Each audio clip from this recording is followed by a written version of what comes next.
Sirens, Slammers, and Service, a podcast for female first responders by female first responders. My name is Nikki Clucci, and I will be your host. As a former correctional officer in Alberta for almost 2 decades and the founder of Blue Line Fitness Testing, which provides law enforcement fitness testing and first responder wellness workshops, I started this podcast as a way for female first responders to share the trials, tribulations, and triumphs of their daily work. I want to showcase the unique perspectives, skill sets, and personalities that women bring to a first responder career and share their stories. So get ready to laugh your ass off, learn a whole bunch, and be inspired by some pretty badass women. Let's go. Hey guys, we are back today with another fantastic episode of Sirens, Slammers, and Service. And today I am joined by a very good friend of mine, Renee Martynuik. She is a sergeant with EPS as a part of the Diversion and Desistance Branch. She's been with EPS for 23 years and has worked in different roles like patrol, undercover, police and crisis team, and offender management. And she's also, guess what, a badass rugby player. I said this in the last episode. All of my amazing guests, we all have one thing in common. We all play rugby. So again, if you are a female that's out there and you're like, I want to be a first responder, start playing rugby, and you will be enveloped into the cocoon that is first responder rugby players. Absolutely. Welcome, Renee. How are you today? Thank you so much for having me. I'm really good. This is all very new to me, being asked to talk and being a part of a podcast. So I just want to say thank you for inviting me. I honestly so I was saying before we started recording, I've been following you on LinkedIn and just kind of keeping track of your progress on social media. And we have, mutual friends still. Renee and I actually played against each other growing up throughout rugby. Arch enemies. She was a druid. I was a rocker. It was always a heated match when we played every single time. Yep. Very good rugby, very good women's rugby, which is fantastic. And so, yeah, just love you. Again, have been watching your journey, and I'm so freaking interested in what you're doing right now because it really links to kind of my background from corrections when we're talking about offender management, when we're talking about like releasing prolific offenders back into society. I've said in other episodes, like when I had one of those inmates that I knew was just gonna literally go out the door and reoffend, it just would be like, oh, this is awful. Like, yeah. And there's nothing you can do, right? Like, I mean, the judge has signed the papers, they've been released, they've been time served, they paid their fine, they've got bail, whatever it is. But I used to just detest it. I used to have to, sign my name on the sheet saying like, yep, I was the releasing manager. And I would just cringe sometimes knowing like I'm releasing somebody that's going to go back out and they're going to reoffend, and they're probably going to reoffend in a dangerous or harmful way to somebody, not necessarily, releasing somebody that's just going to go and steal people's bikes. Obviously still not what we want, but, probably somebody that's going to go out and sexually assault somebody or is going to go out and commit, gun violence on somebody. And so super interested in what you've been doing. But I want to take it back to kind of how you got into this, like coming out of high school, playing rugby, being like, oh, there's this big wide world out there. What was it that made you think, I'm going to go and do policing? Like, this is the journey I want to take. Yeah, I really think there are two types of people in policing. One is policing is a job. Policing is sort of something that is appealing and would pay the bills. The other is it's a calling. And for me, policing was a calling. I knew from a very, very young age that I was going to be a police officer, and it didn't matter where, but I knew it was going to happen. Yes. As early as 19 years of age, I'd actually applied for the RCMP. I have two of my uncles in my family were RCMP members, and so 19 years of age, I was like, oh, like the Red Surge and all of the lore that comes with the Mounties, right? It'd be like, yeah. So I applied, and then I got a phone call saying that they were really interested in me and wanting me to write the exam and stuff, and then I panicked, and I was like, oh my God, I'm 19. Like, what? No, like I had enough self-awareness at that time to be like, no, there's no way, I don't know anything. And so I decided to do some traveling. So a lot, right? Like what year was that? Like 94, 95. Mhm. So back in the 90s, uh, right before the internet, that's what we did, right? Yeah. Is you grabbed a backpack and you went overseas and you went to go see if you could make it somewhere. Of course, it's got to be near a beach, and of course, you're going to Mhm. stay in a hostel, and right. And so I had the opportunity to go and live in New Zealand for the better part of a year, Wicked. and I learned a ton about myself, and I learned a ton about people, Mhm. and how there are some really incredibly compassionate people out there, and how there's some really awful, horrible people out there. Yes. And so, yeah, so that kind of gave me more of a sense of sort of who I was, and the fact that I needed to finish. I was in university at the time. I had taken a sabbatical year, and that I needed to finish my degree, and I wanted to keep going into Mhm. policing. I think I remember my very first thought of going into policing. I was in grade 7, and I remember I want to be a forensic scientist. So Yes. my uncle took me to the forensic lab, and he's like, "Hey, before you get here, you have to become a police officer." So that's just kind of a little bit of my journey in terms of it could have happened a lot sooner, but it didn't. So I like yeah. that too. I think it's like it's very true because I had a very similar journey. I was, went straight from high school into university. Same thing, knew from a very young age, from 7, I want to be a police officer. I'm going to be in the RCMP. This is what I'm going to do. And then, got 2 years into university and was like, I would like a break. Like, I have just done school, school, school, school, school, work, work, work. Like, I worked almost full time when I was going through Yeah. university to put myself through. And I was like, I need a fucking break. Like, Yeah. and so same thing, went and traveled for a year.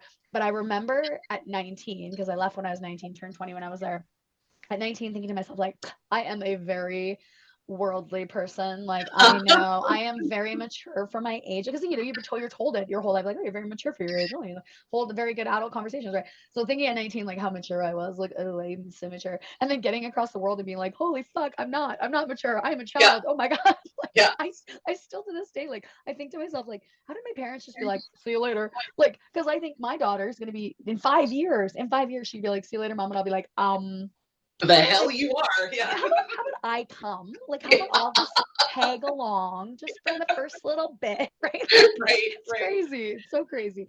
So I love that you were self-aware, because I definitely was not. I was like, yeah, I'm good. I like know all these things. So it is true. Like, you do need that life experience. I mean, obviously, like, EPS will take people as long as you're 18. CPS will, like, RCMP will, but we definitely were leaning more towards, like, let have a little bit of life experience, live your life a little bit, because once you get in, like, you're in, like, it's Oh yeah. shift work, and it's right, like, and it's not like a job with quotation marks, right? Where, oh, I don't really like it, I'm gonna quit. Like, you just went through 6 months of basic training, you've done like all of these things, right? Like, you're for RCMP, you've moved to depot, right? Like, Yeah. there's a lot of investment in it. So you're not just Yeah. gonna like, oh, I don't like it, I'm gonna quit.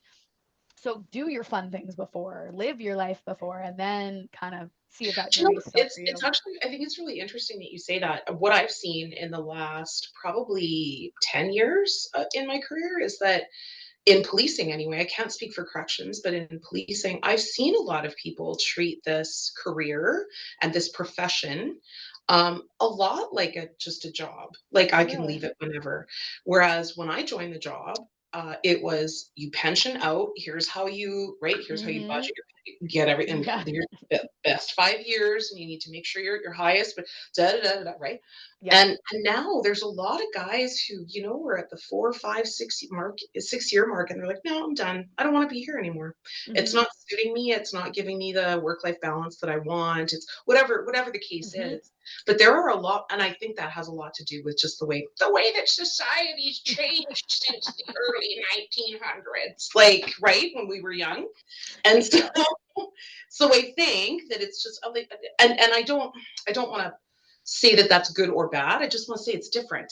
Mm-hmm. It's a different outlook, I think, than Nikki, what you and I had when we got on our respective jobs. It's like, Yeah. if you don't make it to 25, it's a failure, Yes. right? Yes. Oh Right. my God. Yes. Yeah. And if you Totally. do make it to 25, good, then you can walk out the door. Yeah. But 25 is your goal, and if you get out sooner, then you didn't fulfill the goal. Yeah. Yeah. You weren't tough enough. You couldn't stick it out, and you gave up, right? Oh, totally. Like, I mean, again, we were talking about this before we started recording, like 17 years in, right? I struggled with that, like, oh my God, like I've done this for 17 years. Like, how can I Yeah. leave, right? Like, Yeah. oh, it's going to look like I'm quitting. It's going to look like I'm not tough enough. It's going to look like I'm not strong enough to keep going. And people did say that. Like, people said that to my face. And I was like, Yeah. or, I could be fucking suicidal and want to kill myself because I'm so fucking stressed out about this job. So, I'm going to take my mental health and I'm going to take off and be Yeah. much happier where I'm at now, right? So yeah, I completely agree. Yeah, And that I change. think too, for as aware or as woke, I guess, as we Yep. thought we were, right? Yep. Getting on the job in the early 2000s, mid 2000s, as woke as we thought we were, like, we now at this stage of our lives are the people who the younger generation are looking at us saying, like, I need to take care of my mental health, and we're like, no you don't, suck it up, right? Yes. Yes. So every once in a while I gotta check myself and be like, okay, hang on a second, we're not the tough it out culture anymore. We Yep. have to, right, things have to change a little bit. Like, there's still obviously a lot of intestinal fortitude required to be a Yep. police officer, required to be any type of corrections officer. But with that being said, there's certainly a lot more acceptance that mental health is really important, guys, and we can't be without it, but that we don't value one over the other, that we have to look at it holistically. So, and then right back to working with prolific offenders is very much the same thing. Stay with us. We'll be right back. Hey guys, wanted to pop on here before we got into this next episode and let you know about a couple new rad ideas that we have for the podcast. So, the first one is we have a survey up, and I would love to know what you guys think about the show. I'd love your feedback. I'd love your ideas for the next season. And I'd just love to know what you like and what you dislike about the podcast. And I'm going to sweeten the deal with a $50 gift card randomly drawn from everybody that completes the survey. The survey is going to be in the show notes of all of our shows. So no matter what time you start listening to the podcast at, you'll get a chance to win that gift certificate. The second thing that we're bringing in now is the ability for you guys to leave us a voicemail. You guys can actually call into the show, leave us a voicemail, let us know what you think about the show. If you have a funny story you'd like to share from your time as a first responder, I would love those and showcase those on the show as well. So make sure you guys check out that voicemail feature. It's going to be in the show notes, and check out the survey. Make sure that you get that chance to win that gift certificate. Yeah, so like, walk me through this. So you started, obviously every Edmonton police officer starts in patrol, Yep. gets their feet wet, does their time on the streets.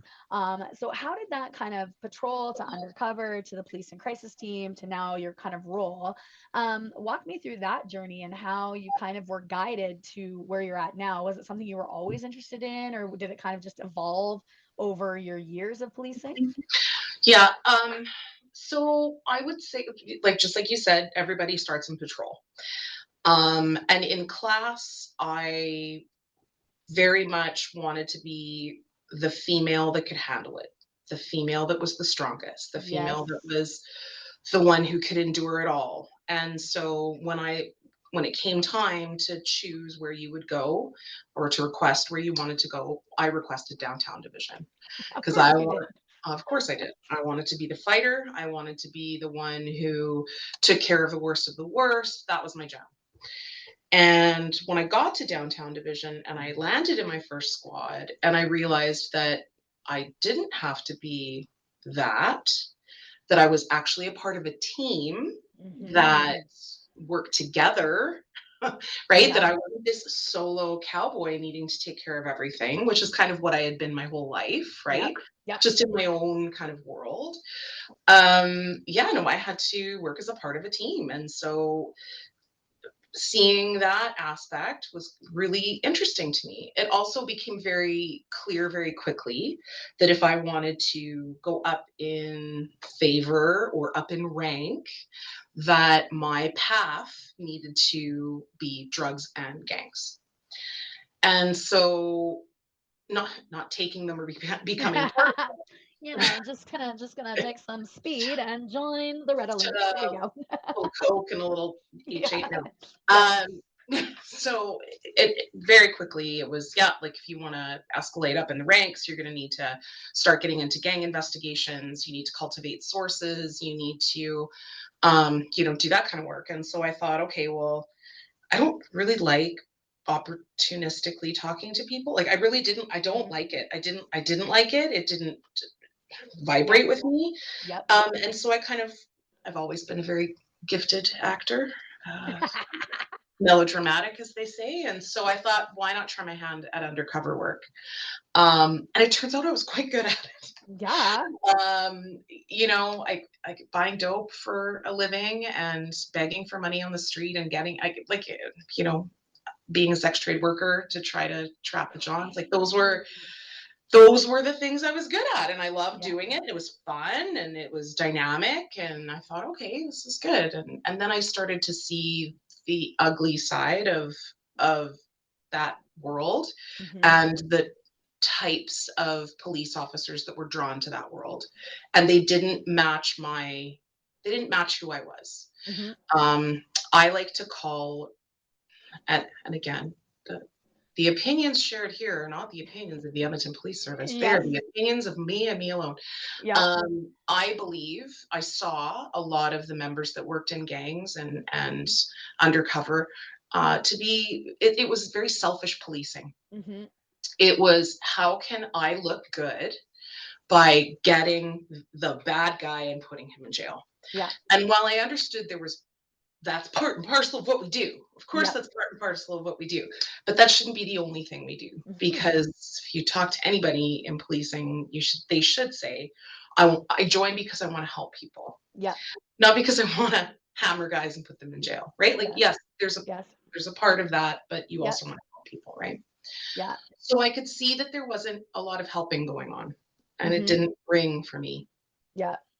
Did you notice, like from that, like, cause I feel like even, like COs who have worked for like a long time, you start to, and this is going to sound awful. People are going to fucking shit down my throat for it, but like you start to become like a con, like the lingo is natural to you. You are, like, all the things, who's who, okay, when you walk by and you hear a nickname on the phone, what that's about. You like, the cons will come and tell you stuff, right? Because they know that but I feel like that also like starts to change you, and you start to identify more with the inmates than you do with your staff. And I feel like in undercover that would be even more, because there isn't even like for COs, you go out, you do your rounds, you talk to the inmates, you sling the slang and you did it, but then you come back to the uniforms, right? Like you come back to the bubble, you come back to your uniforms, and it's like that chance to like reset, like, oh, now I'm on this side of the bars. But I feel like in undercover that reset is like separated, because now they don't go back to uniform, they stay in this persona, right? I have a really good example of that exact thing that you're saying. So when I was working undercover, we cell phones, and this was like back in 2004, 2005, 2006, and the cell phones for all those kids, cool cats and kittens out there that are listening who understand a TELUS silver flip phone that you could download your ringer onto, which was 50 cent. It's your birthday. Thank you very much. Yes. I could not feel more disgusting and old right now. Anyhow. So that I got to take the cell phone home. I had to take the cell phone home, but I felt pretty cool because I got to take it home, because the guys the offenders that I had made contact with while I was working might call me on a day off to find out how come I'm not calling them back. Like, what do I need? Do I need some more drugs? And so I had to come up like with a story to tell them no and all that good stuff. So I will never forget, I was just about to sit down for dinner at my mom's house and my UC phone rang. And for a minute I was like, oh my God, I have to pick up this phone and not be me. I have to be my alter ego. Yeah. And while I was able to do it, it was hard. I was like, okay, no, I can't do this anymore. I can't do this anymore. And that was kind of my downfall. I had made a couple of mistakes in the unit that were almost like fatal errors that ended up kind of having me fall out of favor with people in charge, and which made it really easy for them to take my resignation, as it were. Yes. I have a lot of personal trauma from that time, not because of my personal life, but because of that work, because of that job, because of the people that I worked around and for at that time. It was a very, very toxic working relationship. And so the long story short is that drugs and gangs and guns just weren't for me. And that's good that you recognize. It's good that you recognize that, though, right? I couldn't do it. It wasn't for me. And so I went back to patrol, and I'm like, what am I going to do? Am I going to stay in patrol for the rest of my career? Like, I don't want to be, driving around at 3 a.m. when I'm 50 years old. This is crazy. Yeah. So I just happened upon a mutual acquaintance of one of my partners, and he was working in an area called Police and Crisis Team, which is a mental health team. And at the time, right, the mental health team didn't really have a great reputation, because it's like, who wants to go and work with all those crazy people? And I kind of thought, you know what? I went to school for psychology. Why wouldn't I want to work with people who are in crisis, and so on and so forth? And so that was my next step, and I loved it. And I was there for 7 years. Wow. Yeah, while I was there, I applied to and joined our crisis negotiator team, where I served for 10 years. Holy man. So, and I loved it, and I learned so much, and I worked with some of the most compassionate and brilliant psychiatric nurses that this city could ever have or see. Shout out to Leslie Preston and Peter Vermeulen. Oh my God, Peter's my friend. Right? He was my partner for 4 years. Shut the front door. Peter and I used to lifeguard together way back in the day. Oh my God, I love Peter. Love him. Yeah, learned a ton, loved every second of it. And the ability to make, I don't want to say make a difference, because man, there were some days where I didn't feel like we were making any kind of difference, particularly when you've got somebody so ill in front of you who doesn't understand what's going on with them. But then when you have those like brief glimpses of help that you're giving and they're accepting, it was like super bucket filler. Bucket filler. Yeah. Did you find that you, after 7 years, like you started to get that compassion fatigue, you started to like take some of that stuff on yourself, and you needed to kind of separate from that? Or was it fairly kind of different, where you can just like compartmentalize and say, okay, this is work, this is home, I'm not taking that stuff with me? No, actually what ended up happening was, while I think it was probably 5 or so years into my career in PACT, and I had stopped sleeping. I'd not stopped sleeping altogether, but I couldn't get to sleep. And it became a point where I couldn't, I panicked when it came to sleep. I won't sleep, therefore I can't go to work tomorrow because I won't be effective. And it turned into this massive ball of anxiety that was just ridiculous. And I, looking back, I've had those pieces sort of throughout my life, but it was never as bad as it was when I was in PACT. And so I was disclosing to my partner, Leslie, at the time, and I was like, I'm not doing well. We talk about people not doing well all the time, and I felt so ashamed. Oh, totally. Right? I'm supposed to be the one protecting and taking people to the hospital and in a mental health team, and here I am telling my deepest, darkest to my partner, and she just looks at me, she's like, it's nothing to be ashamed about. Like, we say this to people every day. Let me get you connected with a psychiatrist who is a sleep specialist. And so I have been seeing him ever since. Oh, good. I was diagnosed with generalized anxiety disorder, with a sleep disorder, and I've never looked back. In fact, now that, that was done, God, what, again, back in the time when the Kaiser many years ago, right? Like, just take the meds, shut up and take the meds. You're fine. Like, everyone around you is struggling. Just shut up and take the meds, and you'll feel so much better, because it's not about you. It's not about your ego. It's about how you're doing and how you interact. Yes. You know, I had a guest, Sheridan Taylor. So we used to work together at the jail. He's written a book that's Okay, Not Okay. It's a Mm, fantastic book about basically his personal struggles with his mental health and with, you know, trauma and things like that. And when we were talking, he's like, if you're sick, you're going to take an Advil. If you have a headache, you're going to take an Advil. If you have the cold, you're going to take, cold syrup, or you're going to take cough medicine. If you have a tummy ache, you're going to drink some Pepto. If your mind is not well, why would we not take the fucking medication that is going to make us well? Well, yeah, because we have this stigma around it. We have this stigma around, well, if I have to take that medication, then I'm not tough enough. Then I'm not strong enough. Then there's something wrong with me. yeah, Well, no, it's just that this is an illness, and then we need to mitigate it, right? We need to treat it. We need to take care of it. I love that you actually got in with a psychiatrist for this sleep disorder, because that is something, again, I feel like a lot of first responders deal with, is sleep disorders. We just put it off on, oh, it's shift work. Oh, I'm days to nights, nights to days, 3 days off. I'm over, like, and we just kind of like push it down. But like, when you go with no sleep for repeated periods of time, extended periods of time, like, you are so fucked up. You don't even know that you're fucked up, because this is just where you exist now. And it's like, and then you take yourself out when you get a good night's sleep and you get medication, and you're like, oh my God, those decisions I were making were terrible because I right, was right. tired and I didn't know what I was doing. Right. So I love that you got the help for that. That's fantastic. Yeah, it wasn't.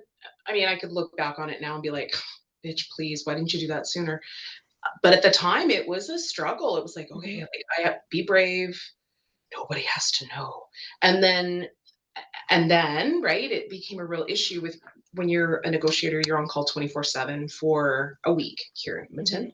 And so there were times where I'd be like, oh, okay, I have to take my medication, go to sleep. Sure hope the phone doesn't ring, you Yeah. know. Yeah. And so when just to tie it back to sort of this compassion fatigue that you had talked about, I don't know that it was compassion fatigue for the work I was doing in PACT. I think what it did do is it drew out my my own mental health, Mm-hmm. and it put it right in front of my face, and it said, you would better pay attention to this, or something bad is going to happen to you. Mm-hmm. So in a way, it was kind of a positive. It was a Yep. positive event. Where I did start to demonstrate significant compassion fatigue was as a negotiator. Mm. It is not easy to be on a phone with a human being for hours and hours and hours on end, or face to face, like through a door Mm-hmm. or whatever the case is, for Yes. hours on end at that heightened level of emotion, Mm-hmm. and continue to do it for Mm-hmm. so long. I mean, it's incredible. It is, the high is unlike anything else. And if there is a negotiator out there listening, they'll know what I mean. Anybody out there who's saying that that sounds arrogant, it is very ego driven. Yes, you are a part of a team, but damn, does it feel good when the words you say make a difference to get that person to come out. And Yeah. there's two tactical teams and a helicopter and a dog sitting there waiting, and they're all looking at you like, how did you get that to happen? Yeah. Right? Like, Yep. it Yep. got to the point though where after so many years, I will never forget the time I knew it was time to retire. When the phone rang and I was like, yeah, I'm on the way. My heart wasn't even racing. I was driving on icy roads. I was texting and driving at the same time, because you need to coordinate all these pieces when you're en route to a call. And I remember thinking, I'm like, I really don't even care how this ends. And I kind of laughed to myself and I went, Mm-hmm. oh, no, like, oh, Yeah. you can't say that. Right. So I'm like, Mm-hmm. angel double, right? I'm like, Yes. I don't really care how this ends. You can't say that. So I knew I had to take a really long, hard look at kind Mm-hmm. of where I was and whether or not I wanted to continue. Yes. You know what? I think, again, so self-aware. I love that about you, is that, like, and I've been in that same position where you're just like, so and so's fighting again, and I don't fucking care if he gets his head kicked in, whatever. We'll walk slowly. Like, he's a fucking idiot anyways, right? And then Yeah. being like, no, that is not, you cannot think about that. Like, you have to respond accordingly Yeah. every single time, right? But you do get judgmental and you do get beaten down and you do think to yourself like, fuck, we just, especially again, if you get like repeat guys, right? Like probably not for you, not necessarily ton of repeat, hostage negotiations or negotiators, but like when you're, like, again, I speak to my paramedic friends out there, when you're responding to the same fucking house 4 times in a night and you're just like, by the 4th time, like, how do you even, like, I mean, you have to have such a high level of professionalism to still walk in and be like, well, hello, Mrs. Smith. Oh, we're still having heart pain. Okay, well, did you take your ass? Like, like, and still having to maintain that level of professionalism, like, bow down to you guys. And I would say too, I feel like you and I are very similar in that I don't have patience to be a negotiator. Like, I would be like, okay, I'm going to negotiate with you for 15 minutes and then you're going to do what the fuck I say, because I am not standing out here for 4 fucking hours talking to you. We're in, we're out, tack is hitting, we're taking this guy out and we're getting the situation done. And then we're moving on to the next one, right? Well, this is the thing though, and this is why, yes, you and I are very similar in that way. And a lot of people would be like, how are you? Really? You're good at that? Yeah, I was good at it. Mm-hmm. The reason I was good at it is because there's a formula to it. And I loved the elegance of the formula. And I loved watching the formula unfold and knowing exactly where I was inside of that formula and knowing and being armed with the tools. We're so very well trained that we have so many communication tools that you don't even know you're being manipulated. Yeah. Like, sounds terrible. You don't know you're being manipulated because we just have so many communication tools at our fingertips.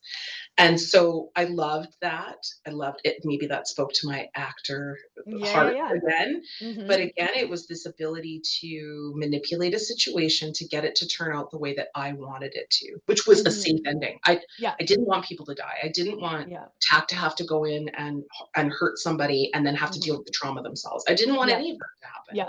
Right. And plus you've got a commander breathing down your neck who's like, every minute we're here is another umpteen dollars. So feel free to speed it up. Okay. Yeah. But so it's good times.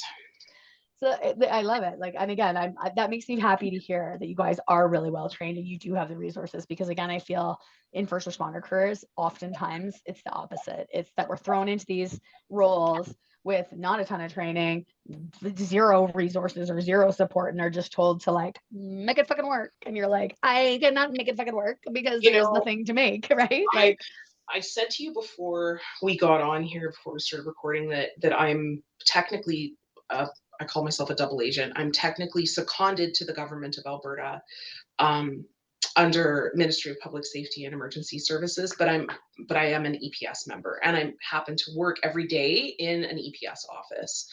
I still have allegiances and reporting structure in the GOA. And what I've learned is that the GOA is a slave to the political cycle. And if the area that you work in is not in favor in the political cycle that's in, you don't get money. Yes. In policing, we don't have that same approach. And what is necessary in policing is you get the funding where you need it. Awesome. If you need more of patrol members, then we'll get more patrol members. And if they need new body armor, they get new body armor. And if we need new guns, the whole service gets outfitted with new pistols. And every year we go through a rigorous requalification. Like we are very, very well trained. And there's sometimes where I almost feel like I've had other members from other parts of the country and even other parts of the world say, like, you guys are loaded. Like, you guys are rich to be able to have the cars you have and the gear you have and the kit you have, and you have a unit for everything. And I do look around and I'm like, we are very fortunate in Edmonton. We have really good training. We have excellent equipment. It is constantly being recycled for the next best thing in the most efficient way possible. Like, it's like, we want for nothing. And I've talked to guys out in New Brunswick who are like, we have to share radios and body armor. Oh my God. Right. Yeah. Right. Like, oh my God, that's unheard of here. That's unheard of. Yeah. And like, how are you supposed to go forth and do your job professionally when your gear doesn't fit, it doesn't work, it's not, It's it's not, tired. It's terrible. Okay, so then let's talk about what you're doing now, because I find, again, super fascinating. And there was just an article on LinkedIn, and you were talking about, I just want to scroll to it. Your unit conducted a forensic psychological analysis of behavior change on offenders in the program using the criminogenic risks outlined in Andrews, Bonta, and Hodges' 1990 seminal work, Creating Risk Need Responsivity. The results speak for themselves. RNR works on offender populations. So I freaking love this, because the side of me that is still very much loves school, loves learning, loves that criminology, like had, looked in, maybe I'll go do my master's, maybe I'll go do my PhD, and love, like, I just like ate that up, and I was like, I want to know all the things. Yeah. So your role now, and kind of moving into this vendor management. So how did we get into this, and what are we doing now on a day-to-day basis? Oh, okay, kids, story time. Okay, so 2013, and I am at the beginning of my master's degree. I went back to school, and I got my master's degree in forensic psychology from the University of Liverpool. And so while I was working full time and taking a full course load, I was also training for the death race and training in kettlebells as well. So Crazy. girl, I feel you when you talk about adrenal fatigue. That was my life for a long time. So at any rate, I ended up timing out of PACT. There was a 10-year thing, and I timed out. And in the Edmonton Police Service, when you time out of a preferred unit, which is anything but basically patrol, you have to go back to patrol for a year before you can reapply to another preferred unit. So I didn't go back to patrol. I actually asked for an accommodation to go and work at the front counter of Southeast Division so that I could work on my school.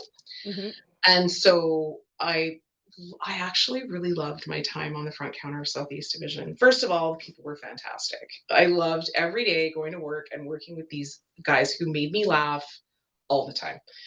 Secondly, I had a great boss. He took care of us. He gave us a lot of good space. Eric Duvander, if you're out there, love you so much.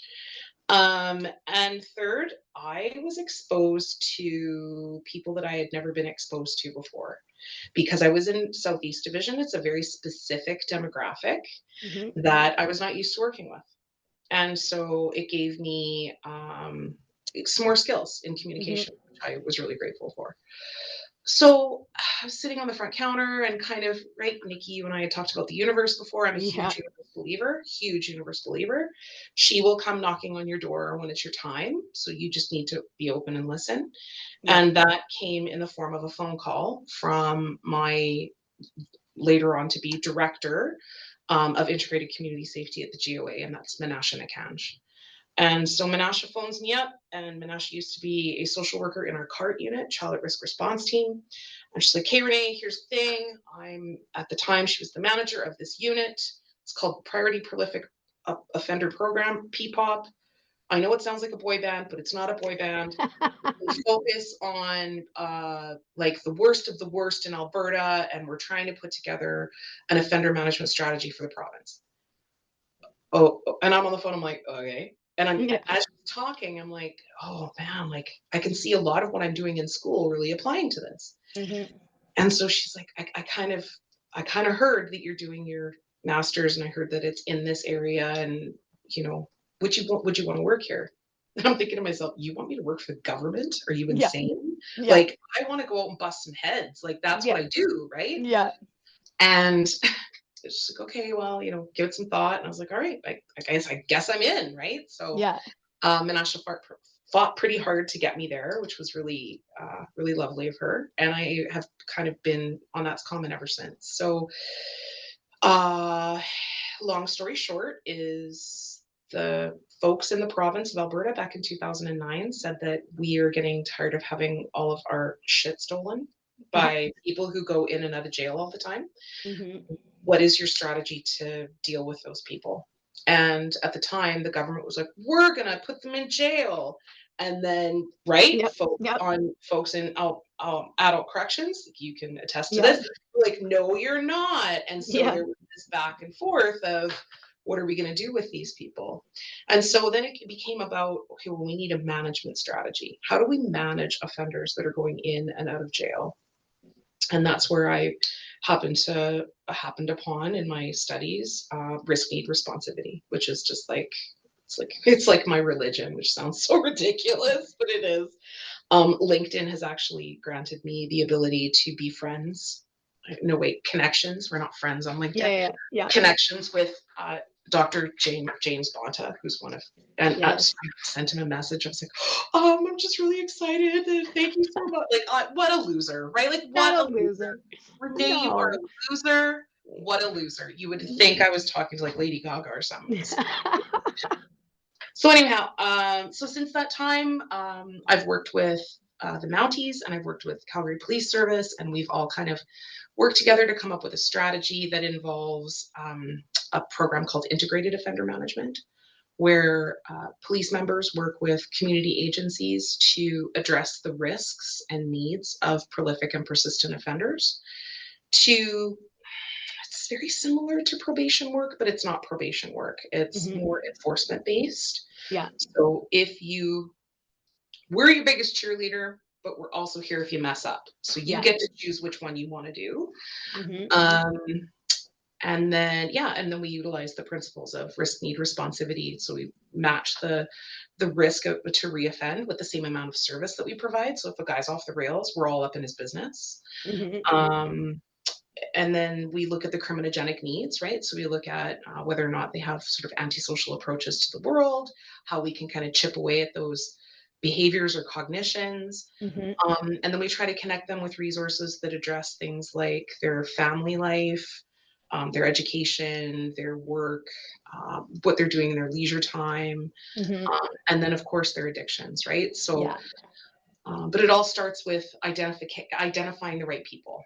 And that's my unit, and that's now where I work. And now what we start with is we need to use math and data to actually pick who we're going to put into that program.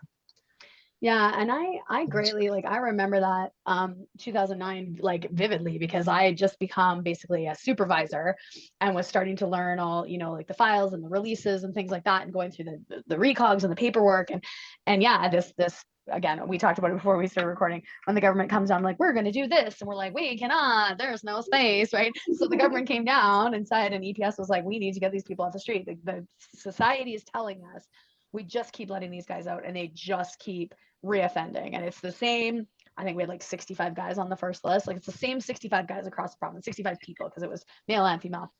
Okay.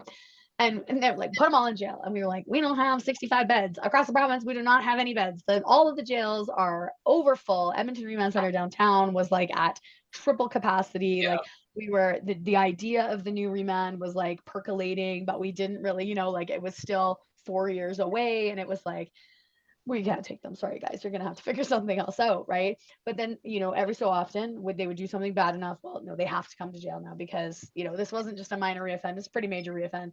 And then again, as the releasing manager, I'd be like, okay, I'm releasing, Joe Smith, who's on this list. Let me get a hold of EPS. Hey, I'm releasing this guy at this time, or they would come down to the remand, and they'd be like, okay, hey, so-and-so, because again, we all knew all 65 of them very well, because they were just consistent reoffenders.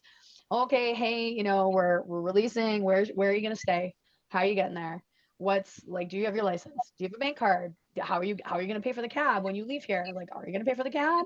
You have a friend coming to pick you up. Does he have warrants? Are you going to get picked up? Like, literally as you drive away from the remand center, right? Like, so we would do, like all these checks. And one of the things that really stuck out to me, again, as a frustration as a correctional officer, because we do go into it to help, was knowing 95, I'd say 99 really, probably % of the time, these guys had no plan, or the plan that they had when they got out was so flawed that any logical person could be like, this is not going to work. Like, you cannot rely on your baby mama to come with the 3 kids in the stolen car to get you to go to the bank. Like, what do you not see? A is going to lead to B, and B is going to lead to C, and I will see you at 7 a.m. tomorrow morning when you offended and you come back into jail, right? Yeah. So that was frustrating to me. But then also, talking to them and talking with the caseworkers and realizing like how challenging it is for them to get basic things like an ID card,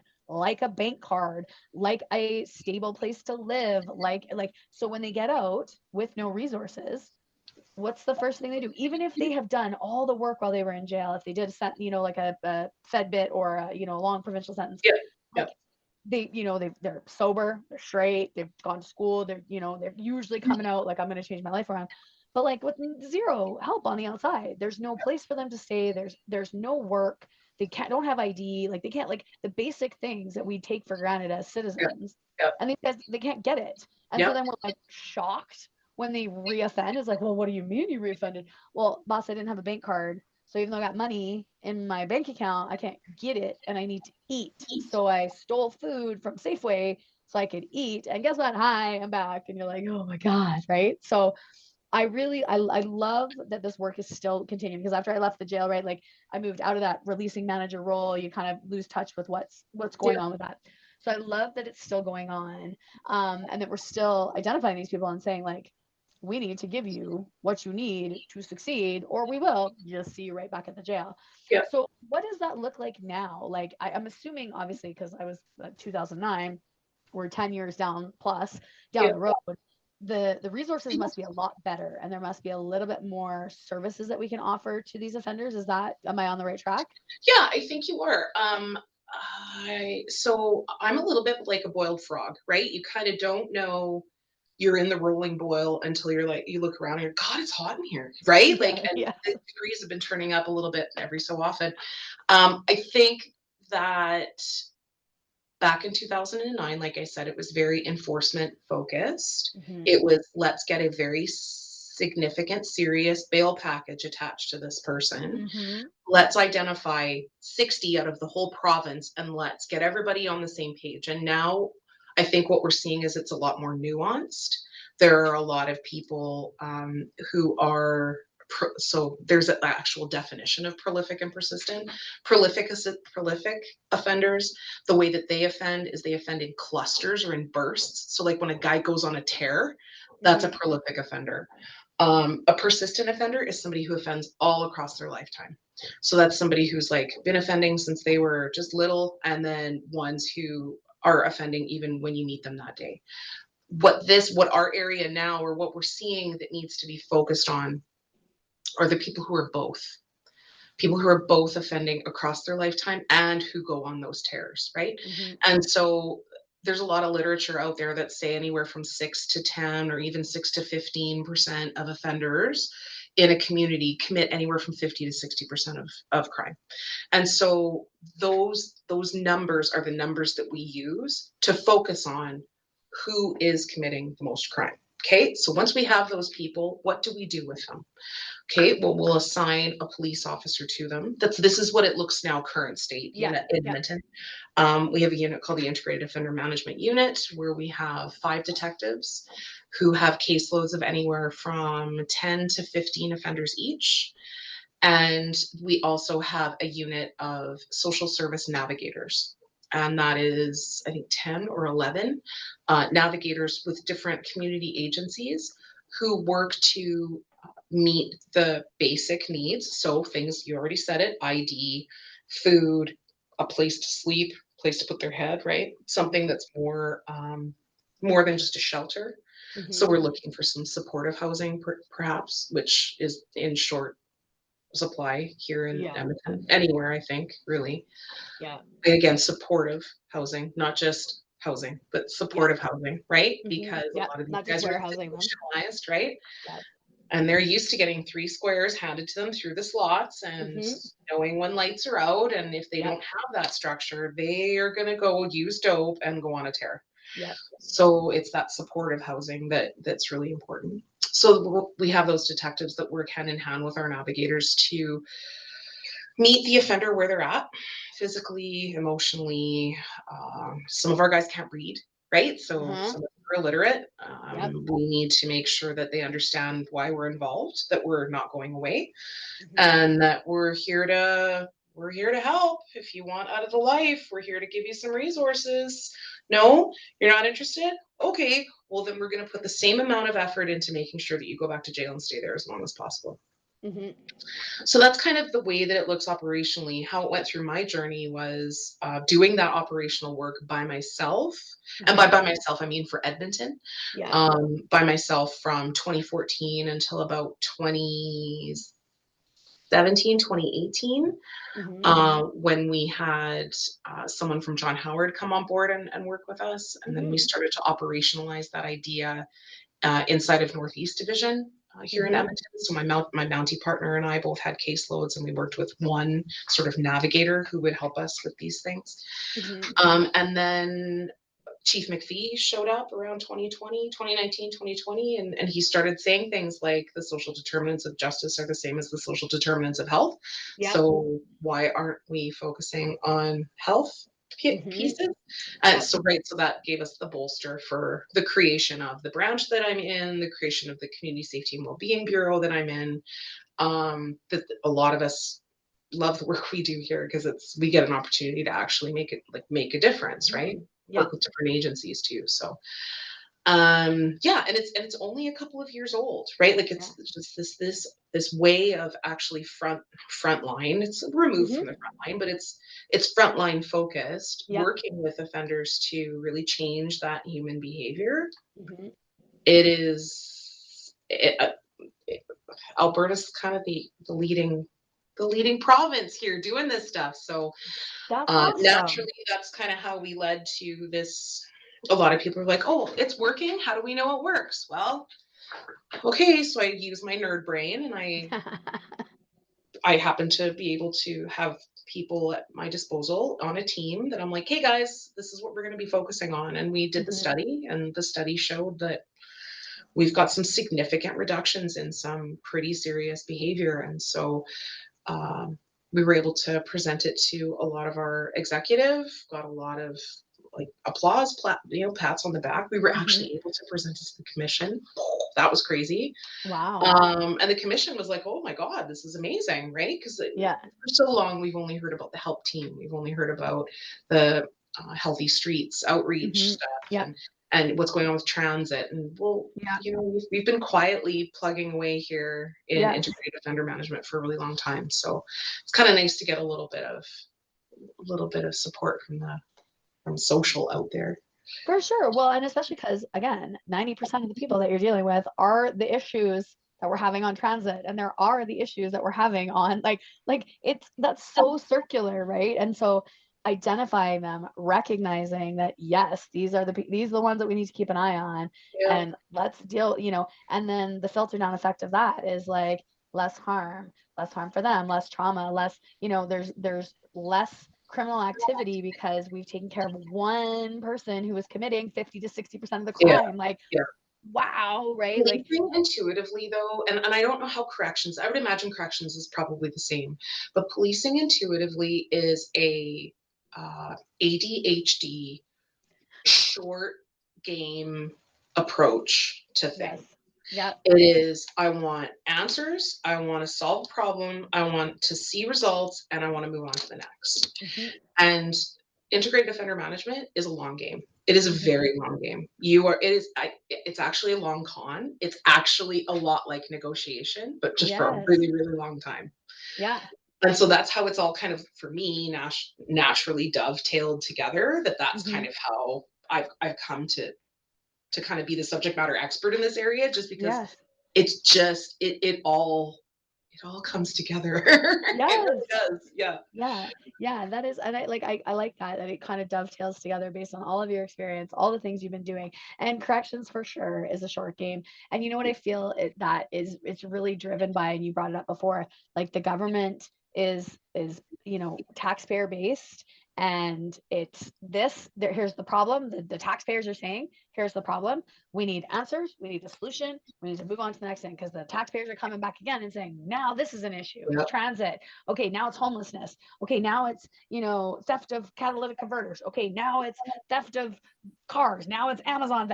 So the taxpayers say, we want these answers. We need this. And so as public servants, we're essentially told, fix it, because they're paying your salary, right? But a lot of it is it's not just an easy fix of like, okay, well, we'll just scoop them all up and put them in jail. Yeah. There's not enough spaces. There's anti-jail people that like ride us all the time about how we're, marginalizing this population and we're Yeah. not giving them the supports, which is true. But Yeah. like, you're caught in that in between of like, what the fuck do you want me to do then? You're telling Yeah. me to give you a solution. This is one solution and this is the other solution. You don't like either of them? Like, I don't know, then what do you got Yeah. for me, right? Like, you give Yeah. me a solution. So yeah, I do like that that's a long game, and that maybe that mentality will start to filter out to other projects and other things that we're working on where it's like, this isn't an easy fix. This is decades long trauma and reoffending and like habitual Yeah. family based, Yeah. like they grew up in this life, like this is all they've ever known. So how Yes. do we expect them to just like, yep, well, we're released from jail, we're going to be a good citizen? No, they like, this is all they know. This is literally all they know. And the Yeah. amount of times that they would say that to me, like, oh boss, like, and I'd be like, are you gonna, yeah, you're getting out, like, you got a plan, you can do something good? No boss, I'm just gonna go sling drugs. And I'm like, what, like, you're just gonna be back here? And they're like, yeah, but I make $1,000 a day, and I, got my money, and I can feed my baby mama, and I can feed my kids, and I mean, the chances of the cops catching me are like pretty low. And I'm just like, what? Like, but he's They're like, not why? wrong. And They're he's not like, he wrong. goes, why would I go and work for $15 an hour at, say, a fast food restaurant when I can make $1,000 a day selling drugs? And I was like, also not wrong. Okay, Yeah. right. Yeah. But I mean, it comes with a chance that you're gonna end up in jail. And they're like, yeah, but it's a chance. And I'm like, okay, yeah, I do see that, right? So I mean, yeah, like reteaching them that isn't the only option, that there are options out there, that you can, have a good life and not be consistently in and out of jail. So It is solid logic, and I've come up against it time and time again in managing offenders. mhm. Like, I actually had one of my guys say to me, when he was actually pretty straight for a while. He was straight for about 6 months, and he looked at me and he goes, "This is a grind, because this is Yes. really hard. It's really Mhm. hard to wake up early in the morning and go to work, and then take a lunch break, and then come home, and then what do I do? Get ready for work the next day." I'm like, "Yeah, buddy, that's life." Mhm. Yeah. And he's like, "Where's the fun? Where's the excitement?" Right? Because a lot of these Yeah. guys have a lot of these guys have ADHD. Yeah. A lot of them are on ADHD meds, which is Mhm. actually the same thing as speed, which is why a Yeah. lot of them are addicted to meth. Yeah. There's all the brain science behind that. And it's like, nothing makes me feel alive. Yeah, no, Yes. I know, Yeah. buddy. Tell me about it. Yeah. Yeah. We're feeling. We also feel you. We're with you, bud. Yeah. Yeah. Okay, well, I've taken a ton of your afternoon, and I know you have a lot of very important things to do. So I'm going to wrap it up, but I want to wrap it up with some quick rapid fire questions. I ask all my guests. Love these ones. They make me laugh usually every single time. So the number one I always ask is, while you are working, while you were on patrol or undercover, or any of the kind of your roles over the years, what has been your favorite food or snack to munch on while you're working? Okay, don't eat anything in a police car. So we'll start there. Ever, because ew. So I had two go-tos. When I was on the road, I would go to, again, this is gonna date me, either Extreme Pita or Pita Pit. Oh yeah. Yeah, yeah, yeah. Mhm. And then Mucho Burrito. Oh yes. Yeah, yeah. Yeah, Those yeah. are my go-to Yeah, meals. because you can eat it in one hand. You can do Yep, things and eat at the same time. Yes. yep, Yep. Love it. A lot of yep. our guests pick burgers and pizza for the same thing. You can eat it, you can Oh, hold it in one hand, and you can do all and the you other do things other at the same time. stuff. Yeah. Yeah, Yeah. yeah. Yeah. I like that. Okay. What is, and we talked about kind of some of the challenges that you've been facing, like, compassion fatigue, and just like that kind of realization of like, oh, this isn't where I want to go. But what would be like kind of one of the most significant challenges you faced over your career, and like basically how did you overcome that? I know it's not necessarily a short answer, but can you think of anything like that? Yeah. You're Sure like, I can. have so many examples. Um, I think I'm not gonna say a specific example. I think I'll just generalize it by saying that the hardest times that I've had on this job have nothing to do with policing. Yes. It has everything to do with the people that I are either worked with or for, and it was actually for. Yes. Oh my God. Could you mic drop that, please? Because legitimately, when Yeah, I look back on my career, The inmates were never the problem. The inmates were never the fucking problem. The judges weren't the problem. The police weren't the problem. The stakeholders that we dealt with, it was the fucking brothers and sisters in blue that are supposed to be to you on your team, everybody working together, that made the job unbearable. So just went. Let's just sort of dig that up a little bit more, just really quickly. It's not necessarily the teammates that you're with. It's usually your direct supervisor or a supervisor above that. And they're usually somebody who is interested in climbing the ladder. Yes. And when they're interested in climbing the ladder, they need to make examples of people underneath them.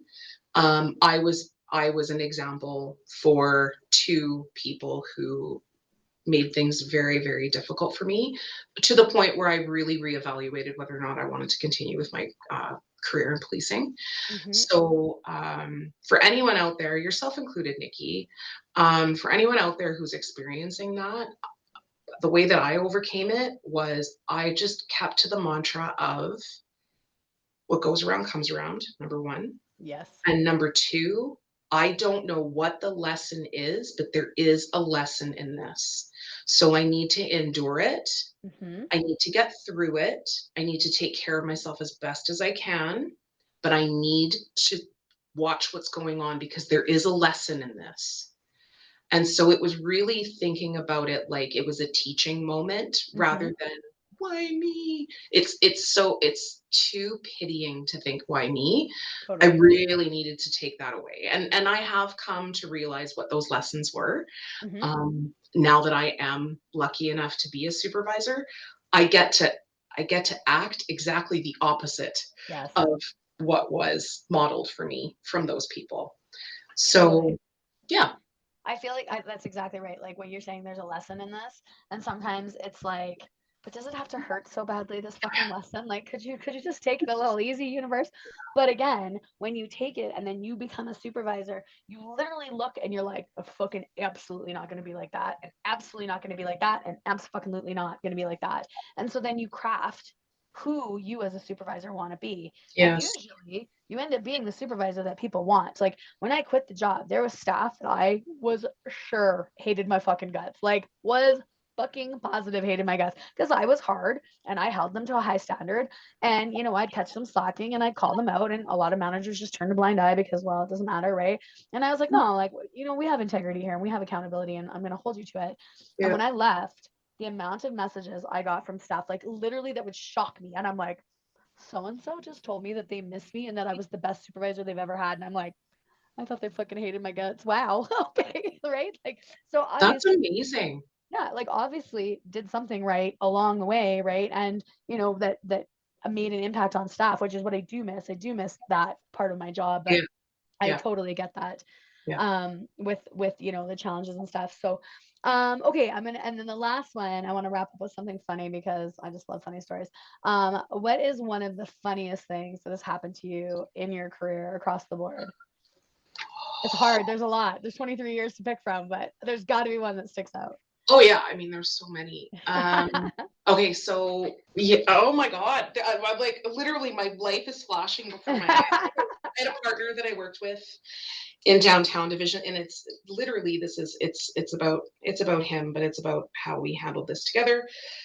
We went to that call that you talked about with your paramedic friends. It's like the same call we've been to a million times. Unfortunately, it was the same family fight that we had been to 19 times that day. And it was because they were drunk, and it was because they were just bickering with each other. There was no like violence or anything. They were just bickering, and the phone would get picked up and 911 would get called. And of course you can't just ignore the 911. You've got to go. And so we go.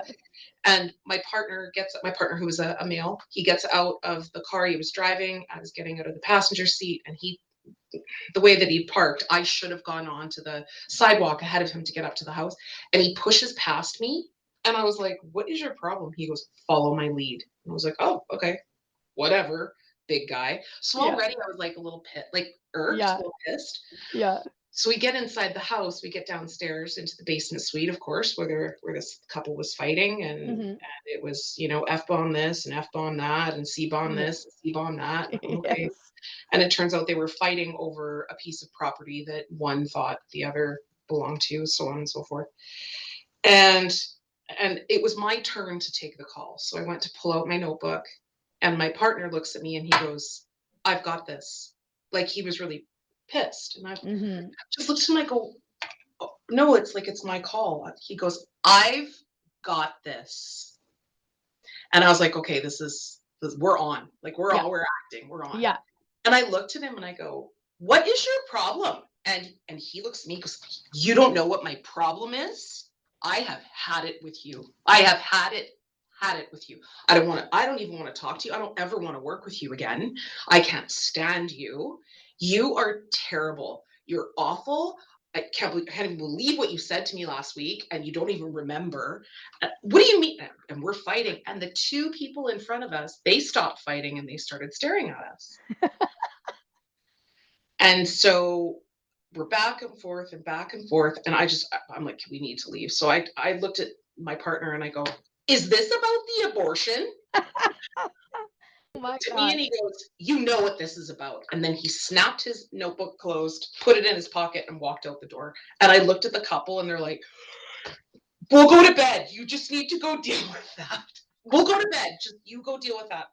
I'm really sorry. I hope it all works out." And I'm like, "Thanks, guys." And then I walked out. Yeah. So he got in the car and he looked at me. He's like, "Okay, you ready to go?" I'm like, "What?" So I guess we're not coming back here. It's like, yeah, no. And off we went. My God, that is amazing. I absolutely love that because that is freaking hilarious. And then meanwhile, you leave and they're looking at each other and they're like, "Well, we don't have that many problems. Like we are much better than those two." Exactly. Jesus. Like, We took it to another level, and I was like, I really got to hit this one home. So that's that's what awesome. came out. Yes, perfect. So Yeah. you're saying that we need to be good actors if we get into this role. A little bit of the melodrama is very good. I like it. It's all about having fun. It's all about working with your partner, making sure that you guys are on the same wavelength. Yeah. Yes. Yes. That's awesome. Well, Renee, this has been a treat. Like I said, I am so happy that we were able to reconnect, chat again. Just again, amazing work that you're doing. I love that this is the long game and that you're in it and that you're spearheading this, leading the staff and kind of leading this charge because it's definitely something we need to work on. It's definitely something that I feel like society will see the benefit for. So great job for you. Like kudos to you because it's amazing. But yeah, I just thank you again. Thank you for sharing your time and energy with me and all your knowledge and everything. It's been a phenomenal day. Is there any last words you want to say to our listeners? If you are considering a career in policing, do it. If Edmonton is home to you, your police service is incredible. Become a part of it. If people tell you no, keep trying. Yes. Just keep trying. Don't give up. And it will get better. Yes. I freaking love that. Because like you said before, it does take a resilient mindset. It does take, you're going to get knocked down a couple times and you're going to have to get back up and you're going to have to put that work in and you're going to have to learn the lesson that you need to learn. And then you'll move on to the next thing. So yeah. Love it.